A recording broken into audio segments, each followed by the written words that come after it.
Assalamu alaikum everyone. Today we are going to discuss about the morphology of the flowering plants. And one of the most important topic of morphology of flowering plant जो है that is regions of root. अगर हम angiosperm root की बात करेंगे, इसमें जो mainly 4 distinct regions होते हैं. द फर्स्ट रीजन जो हमने मेंशन किया है that is the root cap. अगर हम रूट कैप की बात करेंगे, रूट कैप की जो लोकेशन होती है, इट्स प्रेजेंट यानी प्लेसेंटी means present at the apex of root, present at the apex of root. and ये रूट कैप जो होता है it's a thimble like structure, यानी ये टिम्बल लाइक स्ट्रक्चर होता है. And the third point that you have to remember is कि जो रूट कैप होता है it provides protection to the root. It provides protection to the root while making way through the soil. Yeah, we can say that while penetrating the soil. While penetrating the soil. यानी सबसे पहला reason जो है that is root cap. And in root cap you have to remember that it is present at the apex, यानी apex means tip of root.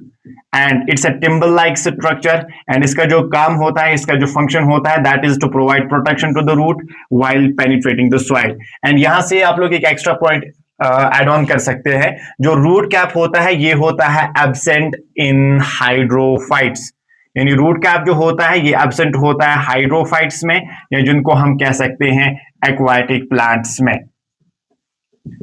यानी सबसे पहला reason जो था that was root cap. And उसके बाद a few millimeters above जो region है जिसे हम कहते हैं रीजन ऑफ मेरिस्टेमेटिक एक्टिविटीज, जिसे हम कहते हैं रीजन ऑफ मेरिस्टेमेटिक एक्टिविटीज. यानी अगर हम इस रीजन की बात करेंगे, रूट कैप के बाद जो है that is region of meristematic activities, region of meristematic activities. इसमें सबसे पहली बात ये याद रखनी है, it's few millimetres above the root cap, यानी few millimetres above the root cap. उसके बाद द सेल्स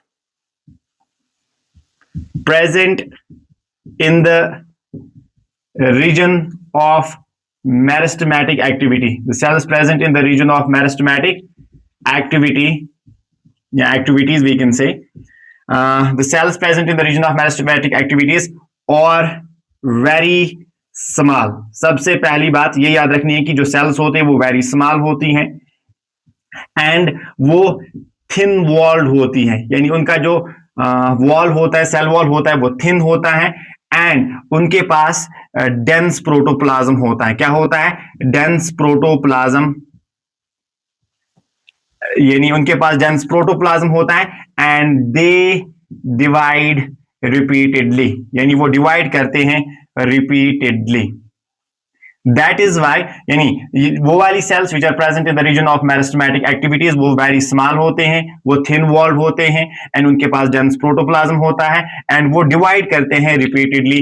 इसीलिए इसको हम एक और नाम भी कहते हैं that is region of cell division. इसको हम कहते हैं रीजन ऑफ सेल डिवीजन. यानी सबसे पहले था root cap, a few millimeters above the root cap there is a region of meristematic activities. And उसके बाद the cells which are proximal to the region of meristematic activities उसको हम कहते हैं region of elongation. उसको हम क्या कहते हैं? that is region of elongation. यानी वो वाली cells which are proximal, proximal मतलब होता है क्लोज होना या नियर होना, उसको हम कहते हैं region of elongation. यानी उसके बाद जो हमें बात करनी है that is about region of elongation.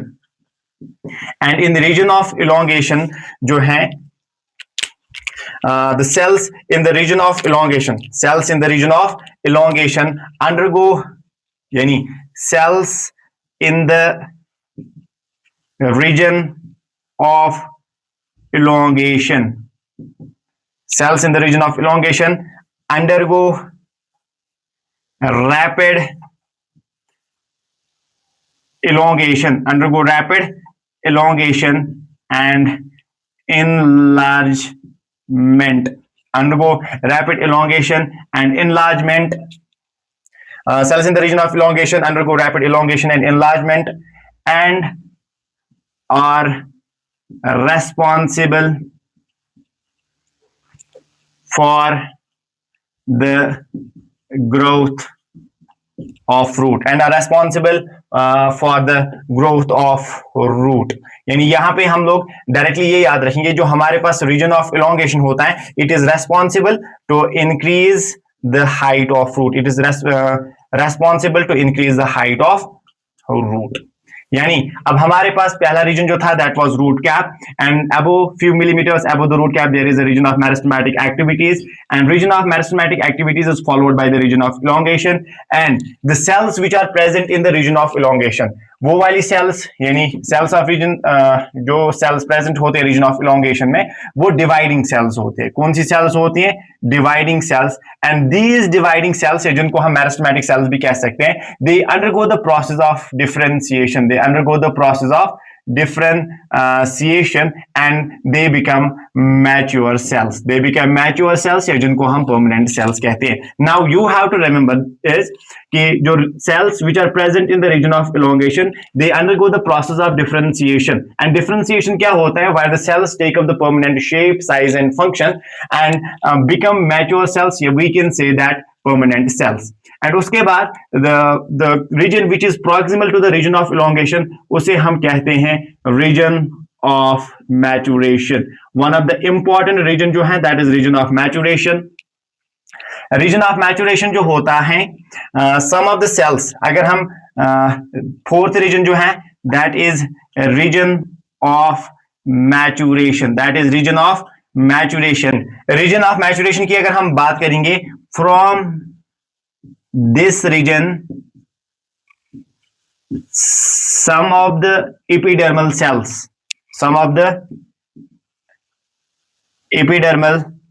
cells form fine delicate thread-like structures.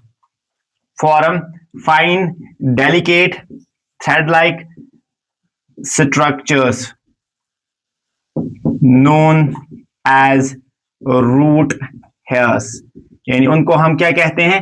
Root hairs कहते हैं. तो यहां पे आप लोगों को सबसे इंपॉर्टेंट पॉइंट जो याद रखना है, हमारे पास रूट हेयर्स जो होते हैं वो किस वाले रीजन में प्रेजेंट होते हैं? वो रीजन ऑफ मैच्योरेशन में प्रेजेंट होते हैं. एक बात, यानी root hairs are present in the region of maturation. And याद रखना है किन सेल से निकलते हैं? एपिडर्मल सेल से निकलते हैं. एंड उन सेल्स को हम कहते हैं ट्राइकोब्लास्ट सेल्स. Trichoblast sales. यानी यहां से आप लोग देखोगे, यहां पे क्या लिखा है, एनसीईआरटी ने क्या मेंशन किया है? Some of the epidermal cells form very fine delicate thread like structures. उन सेल्स को हम कहते हैं ट्राइकोब्लास्ट सेल्स. एंड एक और पॉइंट आप लोग ये याद रख सकते हो कि जो रूट हेयर्स होते हैं ये यूनिसेल्यूलर होते हैं. एंड इनका काम क्या होता है? They increase the surface area. यानी जो रूट हेयर्स होते हैं ये इंक्रीज करते हैं surface area for the absorption. यानी सरफेस एरिया को इंक्रीज करते हैं, किस लिए करते हैं?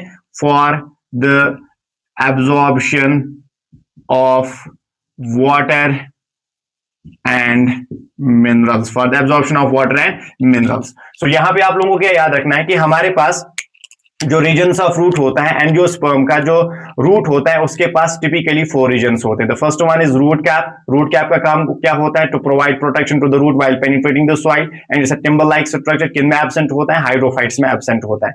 उसके बाद a few millimeters above the root cap there is a region of meristematic activities and the cells which are present in the region of meristematic activities, वो एक तो स्मॉल होती है, उनके पास थिन वॉल होता है एंड उनके पास डेंस प्रोटोप्लाज्म होता है and they divide repeatedly. That's why उसको हम कहते हैं division, region of cell division. उसके बाद the cells which are proximal to the region of meristematic activity, उसको हम कहते हैं रीजन ऑफ इलोंगेशन. वहां पे जो सेल्स होते हैं they undergo rapid elongation and enlargement and they undergo rapid elongation. यहाँ पे ये पॉइंट बन के आता है कि हमारे पास एंजियोस्पर्म में जो रूट की हाइट इंक्रीज होता है, it's all because of region of elongation.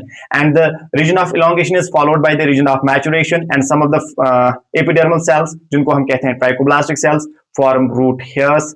And root hairs का काम होता है to increase surface area for the absorption of water and minerals. And हमारे पास जो रूट हेयर्स होते हैं ये होते हैं, एंड हमारे पास नीट 2026 में भी इससे एक क्वेश्चन आया था, in angiosperm root hairs arise from which of the following regions of root? Angiosperm क्योंकि हम पढ़ते हैं morphology of the flowering plants, angiosperms are also known as flowering plants. यानी रूट हेयर्स किस रीजन से निकलते हैं? रूट कैप से निकलते हैं? नो, इससे नहीं निकलते हैं। Region of meristematic activity? नहीं, इससे नहीं निकलते हैं। Region of elongation? No, but region of elongation is responsible to increase the height of the root. तो कहां से निकलते हैं? रीजन ऑफ मैचुरेशन से।